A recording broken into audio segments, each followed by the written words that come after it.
ನಾವು ಚಿಕ್ಕದ್ರಿಂದ ಬೆಳೆದಿರೋರು ಹಿಂದೂಗಳ ಮಧ್ಯದಲ್ಲಿ ಬೆಳೆದಿದ್ದೀವಿ, ಮುಸಲ್ಮಾನರುಗಳ ಮಧ್ಯದಲ್ಲಿ ಬೆಳೆದಿದ್ವಿ. ನಮಗೆ ಹಿಂದೂಗಳದ್ದು ಹನುಮಾನ್ ಚಾಲೀಸ್ ಬಗ್ಗೆ ಆಗಲಿ ಇನ್ನೊಂದು ಮತ್ತೆ ಆಗಲಿ ಇವ್ರು ಹೇಳ್ಕೊಟ್ಟು ನಮಗೆ ಕಲಿಸ್ಬೇಕು ಅಂತ ಅವಶ್ಯಕತೆ ಇಲ್ಲ. ಭಗವದ್ಗೀತೆ ಇರಲಿ, ಕುರಾನ್ ಇರಲಿ, ಬೈಬಲ್ ಇರಲಿ, ಯಾವುದೇ ಪವಿತ್ರ ಪುಸ್ತಕ ಮತ್ತು ಗ್ರಂಥಗಳಿರಲಿ, ಯಾವುದೇ ಧರ್ಮದಲ್ಲಿ ಅಶಾಂತಿಯನ್ನು ಉಂಟು ಮಾಡುವುದು ಮತ್ತು ದಾಳಿ ಮಾಡುವುದು ಮತ್ತು ಹಿಂಸಾಚಾರಕ್ಕೆ ಅವಕಾಶ ಇಲ್ಲ. ಇಡೀ ವಿಶ್ವವನ್ನೇ ಒಂದು ಕುಟುಂಬವನ್ನಾಗಿ ನೋಡು ಅಂತ ಹೇಳುವಂತಹ ಒಂದು ಧರ್ಮ ಯಾವತ್ತೂ ಕೂಡ ಇನ್ನೊಂದು ಧರ್ಮವನ್ನು ನಿರಾಕರಿಸೋದಿಲ್ಲ. ಕ್ರಿಸ್ಮಸ್ ಹಬ್ಬವನ್ನು ನಾವು ಕೊಂಡಾಡೋದಾಗಲಿ, ಇಡೀ ರಾಜ್ಯನೇ ಇರಲಿ, ದೇಶದಲ್ಲೇ ಇರಲಿ, ಹಿಂದೂಗಳೇ ಇರಲಿ, ಮುಸಲ್ಮಾನರಿರಲಿ, ಎಲ್ಲರೂ ಸೇರಿ ಒಂದು ಮಾಡುವಂಥ ಹಬ್ಬ ಇದು. ಯಾರು ಇವತ್ತು ಕ್ರಿಸ್ಮಸ್ ದಿನದಲ್ಲಿ ಈ ರೀತಿಯ ಗಲಾಟೆಗಳನ್ನು ಮಾಡ್ತಾ ಇದ್ದಾರೆ, ಇವರು ಈ ದೇಶದ ಸಂವಿಧಾನಕ್ಕೆ ಅಪಚಾರ ಮಾಡ್ತಾ ಇದ್ದಾರೆ, ನಮ್ಮ ದೇಶದ ಪರಂಪರೆಗೆ ಅಪಚಾರ ಮಾಡ್ತಾ ಇದ್ದಾರೆ. ಬಟ್ ನಮ್ಮ ದೇಶದಲ್ಲಿ ಒಂದು ಗಂಗಾ ಜಮುನಾ ತರಬೇತಿ ಅಂತ ಇದೆ, ಅಂದರೆ ಒಂದು ಸಂಸ್ಕೃತಿ ಇದೆ. ಅದರಲ್ಲಿ ಏನಾಗುತ್ತೆ, ನಾವು ಎಷ್ಟು ಅವ್ರಿಗೆ ಪ್ರಯತ್ನ ಪಟ್ಟರೂ ನಾವು ಒಗ್ಗಟ್ಟೇ ಇರ್ತೀವಂತ ಅದು ಒಂದು ನಾನು ಆಶ್ವಾಸನೆಯಲ್ಲಿ ಇದ್ದೀನಿ. ನಮ್ಮ ಭಾರತ ದೇಶದಲ್ಲಿ ನಾವು ಇವತ್ತು ಇಲ್ಲಿ ಹುಟ್ಟಿ ಇಲ್ಲಿ ಬೆಳೆದಿರೋರು ನಾವೆಲ್ಲ. ಇಲ್ಲಿ ಯಾವ ಜಾತಿ ಆಗಿರಲಿ, ಧರ್ಮ ಆಗಿರಲಿ, ಅಲ್ಲಿ ಒಂದು ಒಡಕುಗಳನ್ನ ತರುವಂಥ ನಮ್ಮ ದೇಶ ಅಲ್ಲ. ಮೊದಲನೇದಾಗಿ ನಾನು ಇವತ್ತಿನ ದಿವಸ ಕ್ರಿಸ್ಮಸ್ ಆಚರಣೆನ ನಾವು ದೇಶಾದ್ಯಂತ ಆಚರಣೆ ಮಾಡ್ತಾ ಇದ್ದೀವಿ. ಎಲ್ಲ ಜನರಿಗೆ ಕ್ರಿಸ್ಮಸ್ ಹಬ್ಬದ ಶುಭಾಶಯಗಳನ್ನ ಹೇಳ ಬಯಸ್ತೀನಿ. ಅದೇ ರೀತಿ ಕೆಲವು ದಿನಗಳಿಂದ ನಾವು ಕೆಲವು ಸೋಷಿಯಲ್ ಮೀಡಿಯಾ ಮೂಲಕ ನೋಡ್ತಾ ಇದ್ದೀವಿ, ಬೇರೆ ಒಂದು ರಾಜ್ಯದಲ್ಲಿರ್ಬೋದು, ಬೇರೆ ಯು ಪಿನಲ್ಲಿ ಕೆಲವೊಂದು ಮಾಧ್ಯಮಗಳ ಮೂಲಕ ನಾವು ನೋಡಿದ್ದು, ನಮ್ಮ ಪ್ರೇಯರ್ ನಡೆಯುತ್ತಿರುವಂಥ ಜಾಗ ಚರ್ಚ್ನ ಒಳಗಡೆ ಬಂದು ಒಬ್ಬ ನಮ್ಮ ಬೋಧಕರ ಮೇಲೆ ಅವರನ್ನು ಬೋಧನೆ ಮಾಡ್ತಾ ಇರುವಾಗ ಬಂದು ಅಲ್ಲಿ ಅನಾವಶ್ಯಕವಾಗಿ ಅಲ್ಲಿ ಬಂದು ನೀವು ಕ್ರೈಸ್ತರು ಈ ಊರಿನವರಲ್ಲ, ಭಾರತ ದೇಶದವರಲ್ಲ, ನೀವು ಹೊರಗಿನ ದೇಶದವರು ಅಂತೆಲ್ಲ ಬಂದು ಅವ್ರನ್ನ ತುಂಬ ಒಂದು ಹೀನವಾಗಿ ಅವ್ರನ್ನ ಬೈದು, ಬೈಬಲ್ ಬಗ್ಗೆ ಕೂಡ ಮನುಷ್ಯ ತುಂಬ ಕೆಟ್ಟ ಪದಗಳನ್ನು ಯೂಸ್ ಮಾಡಿದ್ದಾರೆ. ಮೊದಲಿಗೆ ನಾನು ಅದನ್ನು ಖಂಡಿಸ್ತೇನೆ. ಭಾರತ ದೇಶದ ಒಂದು ಪ್ರಜೆಯಾಗಿ ನಮ್ಮ ಭಾರತ ದೇಶದಲ್ಲಿ ನಾವು ಇವತ್ತು ಇಲ್ಲಿ ಹುಟ್ಟಿ ಇಲ್ಲಿ ಬೆಳೆದಿರೋರು ನಾವೆಲ್ಲ.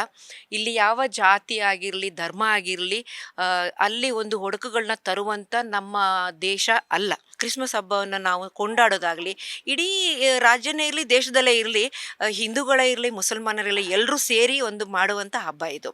ಯಾರ ಮನೆಗಳಲ್ಲಿ ನೋಡಿ ಇವತ್ತು ಎಲ್ಲ ಆಚರಣೆ ಮಾಡ್ತಾರೆ. ಸೊ ಆಗಿರುವಾಗ ಇವರು ಬಂದು ಅನಾವಶ್ಯಕವಾಗಿ ಕ್ರಿಸ್ಮಸ್ ಕ್ಯಾರಲ್ ಸಿಂಗಿಂಗ್ ಹೋಗುವಾಗ ಇರಲಿ ಅವ್ರ ಮೇಲೆ ಬಂದು ಅಟ್ಯಾಕ್ ಮಾಡೋದು, ಆಮೇಲೆ ಹನುಮಾನ್ ಚಾಲೀಸ್ ಹೇಳಿ ಅಂತ ಅವರು ಅದನ್ನು ಹೇಳಿಸಿ, ನಮಗೆ ನಾವು ಚಿಕ್ಕದ್ರಿಂದ ಬೆಳೆದಿರೋರು ಹಿಂದೂಗಳ ಮಧ್ಯದಲ್ಲಿ ಬೆಳೆದಿದ್ದೀವಿ, ಮುಸಲ್ಮಾನರುಗಳ ಮಧ್ಯದಲ್ಲಿ ಬೆಳೆದಿದ್ವಿ. ನಮಗೆ ಹಿಂದೂಗಳದ್ದು ಹನುಮಾನ್ ಚಾಲೀಸ್ ಬಗ್ಗೆ ಆಗಲಿ ಇನ್ನೊಂದು ಮತ್ತೆ ಆಗಲಿ ಇವ್ರು ಹೇಳ್ಕೊಟ್ಟು ನಮಗೆ ಕಲಿಸ್ಬೇಕು ಅಂತ ಅವಶ್ಯಕತೆ ಇಲ್ಲ. ಎಲ್ರಿಗೂ ಅವ್ರವ್ರ ಧರ್ಮ ದೊಡ್ಡದಿದೆ. ಅದೇ ರೀತಿಯಾಗಿ ಈ ಥರ ಒಂದು ಮಾಡೋದೆಲ್ಲ ಒಂದು ಸಂಸ್ಕೃತಿ ಇಲ್ದಿರುವಂಥ ಜನರು ಅಂತಲೂ ಹೇಳ್ಬೋದು, ಇಲ್ಲ ಅವಿದ್ಯಾವಂತರು ಅಂತಲೂ ಹೇಳ್ಬೋದು. ಎಲ್ಲ ಹಿಂದೂಗಳೇ ಇರಲಿ, ಮುಸಲ್ಮಾನರಲ್ಲಿ ಯಾರಲ್ಲಿ ದ್ವೇಷವನ್ನು ಸಾಧಿಸೋದಿಲ್ಲ.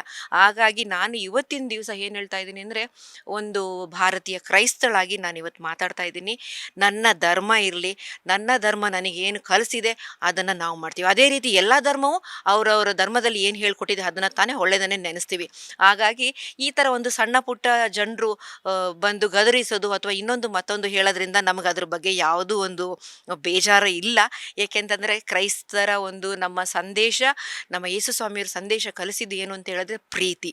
ಆ ಪ್ರೀತಿಯನ್ನು ಇಡೀ ಜಗತ್ತಿಗೆ ನಾವಿವತ್ತು ಸಾರ್ತಾ ಇದ್ದೀವಿ, ಮುಂದಕ್ಕೂ ಸಾರ್ತೀವಿ. ಅದನ್ನು ಯಾರೂ ತಡಿಲಿಕ್ಕೆ ಆಗೋದಿಲ್ಲ. ಹಾಗೆ ಈ ಥರ ಬಂದು ಸಭೆಗಳಲ್ಲಿ ಗಲಾಟೆ ಮಾಡೋದು ಇನ್ನೊಂದು ಮತ್ತೊಂದು ಮಾಡೋದ್ರಿಂದ ನಮ್ಗೆ ಅದ್ರ ಬಗ್ಗೆ ಏನು ಬೇಜಾರಂತೂ ಇಲ್ಲ. ಏಕೆಂತಂದರೆ ಆಲ್ರೆಡಿ ನಮಗೆ ಸತ್ಯವೇದದಲ್ಲಿ ತಿಳಿಸಿದೆ, ಕ್ರೈಸ್ತರಾಗಿರಬೇಕಾದ್ರೆ ನೀವು ನೋವುಗಳನ್ನ ಅನುಭವಿಸ್ತೀರಾ. ಆ ನೋವುಗಳನ್ನ ಅನುಭವಿಸೋದ್ರಿಂದ ಅದನ್ನು ಯೇಸು ಸ್ವಾಮಿಯವರು ಆಗಲೇ ಜಯಿಸಿದ್ದಾರೆ. ಸೊ ಹಾಗಾಗಿ ನಮಗೆ ಇವತ್ತಿನ ದಿವಸ ನಾವು ಈ ಒಂದು ಕ್ರಿಸ್ಮಸ್ ಹಬ್ಬದ ಸಂದೇಶ ಏನು ಹೇಳ್ತಾ ಇದ್ದೀವಿ ಅಂತಂದರೆ, ಪ್ರೀತಿಯನ್ನು ಸಾರ್ತೀವಿ, ಜಗಕ್ಕೆ ಶಾಂತಿಯನ್ನು ಸಾರ್ತೀವಿ, ಈಗಲೂ ಸಾರ್ತೇವೆ, ಮುಂದಕ್ಕೆ ಸಾರ್ತೇವೆ. ನಮ್ಮ ದೇಶದ ಸಂವಿಧಾನ ಕೂಡ ಅದನ್ನೇ ಹೇಳ್ತದೆ, ನಾವೆಲ್ಲರೂ ಕೂಡ ಬಂಧುತ್ವ ಭಾವದಿಂದ ಬದುಕಬೇಕು ಅಂತ. ಅದು ನಡೀತಾ ಇರುವಂತಹ ಘಟನೆಗಳು, ರಸ್ತೆ ಪಕ್ಕದಲ್ಲಿ ಸಾಂತಾಕ್ಲೋಸನ ಟೋಪಿಯನ್ನು ಮಾರಾಟ ಮಾಡ್ತಾ ಇದ್ದವ್ರ ಮೇಲೆ ದಾಳಿ, ಚರ್ಚಿನ ಒಳಗಡೆ ನುಗ್ಗಿ ದಾಳಿ, ಮತ್ತು ಇದು ಹಿಂದೂ ದೇಶ, ಹಾಗಾಗಿ ಇಲ್ಲಿ ಕ್ರಿಸ್ಮಸ್ ಹಬ್ಬವನ್ನು ಆಚರಿಸಬೇಕಾಗಿಲ್ಲ ಅನ್ನುವ ರೀತಿಯ ದಾಷ್ಟ್ಯವನ್ನು ತೋರಿಸುವಂತಹ ಸ್ಥಿತಿಗೆ ದೇಶದ ಯುವಜನರನ್ನು ತಳ್ಳಿರುವ ಶಕ್ತಿಗಳು. ಇದು ಕೇವಲ ಘಟನೆಗಳಲ್ಲ, ಸೈದ್ಧಾಂತಿಕವಾಗಿ ಹಿಂದುತ್ವ ಎನ್ನುವಂತಹ, ಹಿಂದೂ ಧರ್ಮ ಬೇರೆ, ಹಿಂದುತ್ವವಾದ ಬೇರೆ. ಹಿಂದೂ ಧರ್ಮ ವಸುದೈವ ಕುಟುಂಬಕಂ ಅಂದಿದೆ. ಹಿಂದೂ ಧರ್ಮ ನಮ್ಮ ಕುವೆಂಪು ಅವರ ವಾಣಿಯ ಸರ್ವಜನಾಂಗದ ಶಾಂತಿಯ ತೋಟವನ್ನು ಪ್ರತಿಪಾದಿಸುತ್ತೆ. ಇಡೀ ವಿಶ್ವವನ್ನೇ ಒಂದು ಕುಟುಂಬವನ್ನಾಗಿ ನೋಡು ಅಂತ ಹೇಳುವಂತಹ ಒಂದು ಧರ್ಮ ಯಾವತ್ತೂ ಕೂಡ ಇನ್ನೊಂದು ಧರ್ಮವನ್ನು ನಿರಾಕರಿಸೋದಿಲ್ಲ ಅಥವಾ ಇನ್ನೊಂದು ಧರ್ಮದ ಅನುಯಾಯಿಗಳ ಮೇಲೆ ದೌರ್ಜನ್ಯವನ್ನು ಮಾಡು ಅಂತ ಹೇಳೋದಿಲ್ಲ.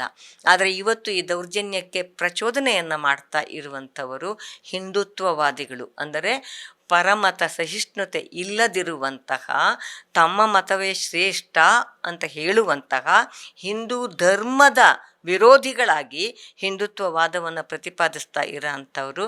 ಇದು ಸೈದ್ಧಾಂತಿಕ ಹಿಡಿತವನ್ನು ಸಾಧಿಸುವಂತಹ ಆಕ್ರಮಣಕಾರಿ ಮನೋಭಾವವನ್ನು ಸೂಚಿಸ್ತಾ ಇದೆ. ಆದರೆ ಈ ನೆಲ ಭಾರತ ದೇಶ ಇದೆಯಲ್ಲ, ಇದು ಶಾಂತಿ ಸೌಹಾರ್ದತೆಯನ್ನು ಬಯಸುವಂತಹ ನೆಲ. ಇಲ್ಲಿ ಪ್ರೀತಿಯಿಂದ ನಾವು ಕ್ರಿಸ್ಮಸ್ಸನ್ನು ಮಾಡ್ತೀವಿ, ಪ್ರೀತಿಯಿಂದ ದೀಪಾವಳಿಯನ್ನು ಮಾಡ್ತೀವಿ, ಪ್ರೀತಿಯಿಂದ ರಂಜಾನನ್ನು ಮಾಡ್ತೀವಿ, ಪ್ರೀತಿಯಿಂದ ಬುದ್ಧ ಪೂರ್ಣಿಮೆಯನ್ನು ಮಾಡ್ತೀವಿ, ಪ್ರೀತಿಯಿಂದ ಬಸವ ಜಯಂತಿಯನ್ನು ಮಾಡ್ತೀವಿ. ಅಂದರೆ ಎಲ್ಲರೊಳಗೊಂದಾಗಿ ಬದುಕುವುದೇನೆ ಈ ನೆಲದ ನಿಜವಾದ ಸಾರ. ಆದರೆ ನಡೀತಾ ಇರುವಂತಹ ಈ ಘಟನೆಗಳನ್ನು ನಾನು ಖಂಡಿಸ್ತೀನಿ ಮತ್ತು ಮಾನವೀಯತೆಯ ಮೌಲ್ಯಗಳನ್ನು ಬೆಳೆಸಿಕೊಳ್ಳೋದಕ್ಕೆ ಈ ದೇಶದ ನಿರ್ದಿಷ್ಟವಾಗಿ ಯುವಜನ ಯೋಚನೆ ಮಾಡಲಿಕ್ಕೆ ಸಾಧ್ಯ ಆಗಬೇಕು. ಯಾರಿದ್ದೋ ಪ್ರಚೋದನೆಗೆ ಒಳಗಾಗಿ ಇನ್ನೊಬ್ಬರ ಮೇಲೆ ದೌರ್ಜನ್ಯವನ್ನು ಮಾಡುವುದು ಅಂತ ಅನ್ನೋದು ಇನ್ಯಾವುದೋ ದೇಶದಲ್ಲಿ ಅದರ ಪ್ರತಿಧ್ವನಿ ಕೇಳಬಹುದು. ನಮ್ಮ ಭಾರತ ದೇಶದಲ್ಲಿ ಸುಮಾರು ಜಾತಿ ಮತ್ತು ಗುಟ್ಟುಗಳಿದೆ. ಆ ಜಾತಿ ಭಾವನೆಯನ್ನು ಉಪಯೋಗಿಸ್ಕೊಂಡು ಸ್ವಲ್ಪ ಎಲಿಮೆಂಟ್ಸು ಇದನ್ನು ದ್ವೇಷ ಮಾಹೋಲ ಮಾಡೋಕ್ಕಂತ ಅವಕಾಶ ಮಾಡ್ತಾರೆ. ಇದು ನಮ್ಮ ದೇಶದಲ್ಲಿ ಒಂದು ಗಂಗಾ ಜಮುನಾ ತರಬೇತಿ ಅಂತ ಇದೆ, ಅಂದರೆ ಒಂದು ಸಂಸ್ಕೃತಿ ಇದೆ. ಅದರಲ್ಲಿ ಏನಾಗುತ್ತೆ, ನಾವು ಎಷ್ಟು ಅವ್ರಿಗೆ ಪ್ರಯತ್ನ ಪಟ್ಟರೂ ನಾವು ಒಗ್ಗಟ್ಟೇ ಇರ್ತೀವಂತ ಅದು ಒಂದು ನಾನು ಆಶ್ವಾಸನೆಯಲ್ಲಿದ್ದೀನಿ. ಅದಕ್ಕೆ ನಮ್ಮ ಮಕ್ಕಳು ಇವತ್ತು ರೋಡಲ್ಲಿ ಆಟ ಆಡ್ಬೋದು, ಕ್ರಿಕೆಟ್ ಆಡ್ಬೋದು, ಗಲಿ ಕ್ರಿಕೆಟ್ ಆಡ್ತಾರೆ. ಅವ್ರು ಯಾವುದು ಅಂತ ತೊಂದರೆ ಇಲ್ಲ ಈ ದೇಶದಲ್ಲಿ.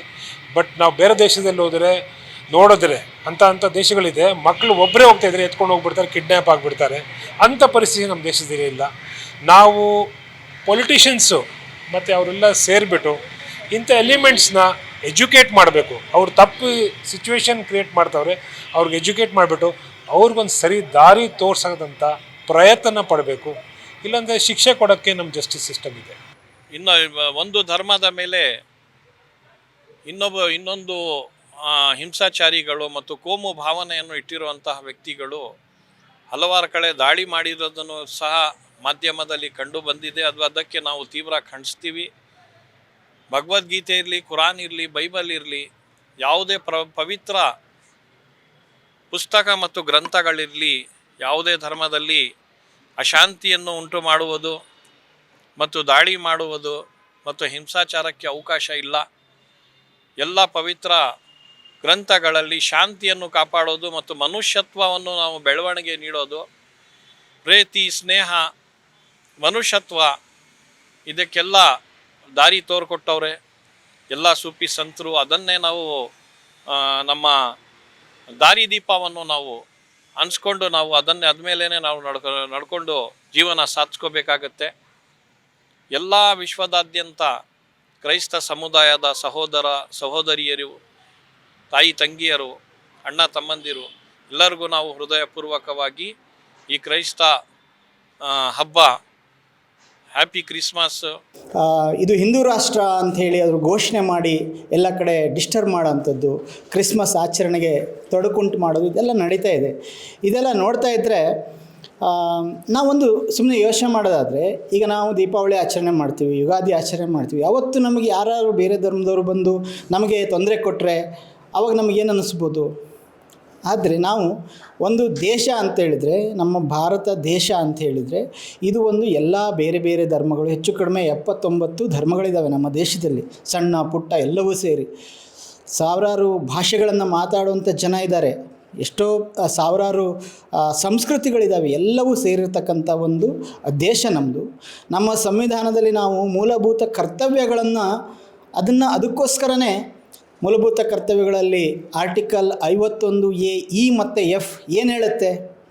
ನಮ್ಮ ಸಂವಿಧಾನ ಹೇಳುತ್ತೆ, ನಮ್ಮ ಭವ್ಯ ಕೂಡು ಸಂಸ್ಕೃತಿ ಅಥವಾ ಈ ಏನು ಸಹಬಾಳ್ವೆ ಪರಂಪರೆಯನ್ನು ನಾವು ಉಳಿಸ್ಕೊಂಡು ಹೋಗಬೇಕು ಮತ್ತು ಈ ದೇಶದ ಕೂಡು ಸಂಸ್ಕೃತಿಯನ್ನು ಗೌರವಿಸುವುದು ನಮ್ಮ ಕರ್ತವ್ಯ ಅಂಥೇಳಿ.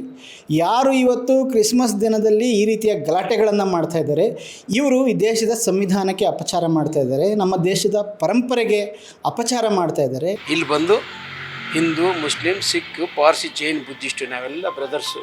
ಯಾವ ತಾಯಿ ಹೊಟ್ಟೆಯಲ್ಲಿ ಹುಟ್ಟಿದ್ವೋ, ಯಾವ ಅಪ್ಪ ಅಮ್ಮಗೆ ಹುಟ್ಟಿದ್ವೋ, ಆದರೆ ನಾವೆಲ್ಲ ಅಣ್ಣ ತಮ್ಮದಿರ ಥರ, ಬ್ರದರ್ಸ್ ಥರ ಇವತ್ತು ಎಲ್ಲ ಕಡೆ ಸೇರ್ಕೊತೀವಿ.